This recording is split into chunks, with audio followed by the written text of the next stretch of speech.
A central concept in UDL as it relates to assessment practices is the idea of construct relevance. Now, CAS defines a construct as the knowledge, skills, or abilities being measured by an assessment. For those of us teaching in post-secondary, this sounds a lot like the way we define a learning outcome. Sometimes what becomes apparent when you look at your course, though, through a UDL filter is that there are some things that we evaluate or assess that aren't necessarily relevant to the construct and are therefore construct irrelevant. Let's look at an example.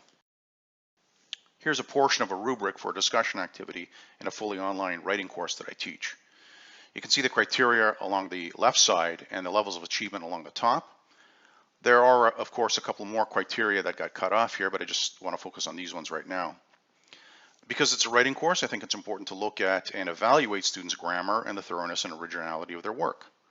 Look at the very top, you'll see a criteria for something called promptness and initiative. And this is a real fixture in a lot of online discussion rubrics. But I had to ask myself why I was marking learners on their ability to submit their threads to the discussion on time if this wasn't something relevant to my learning outcomes, and if time management skills weren't something that I was teaching them in the course. So in the next iteration of this course and of this rubric, I did away with the promptness and initiative criteria entirely. There are two questions that we have to ask ourselves. First, am I evaluating the knowledge, skills, and abilities that I teach? That is, do my assessments match up with the learning outcomes and how I teach them?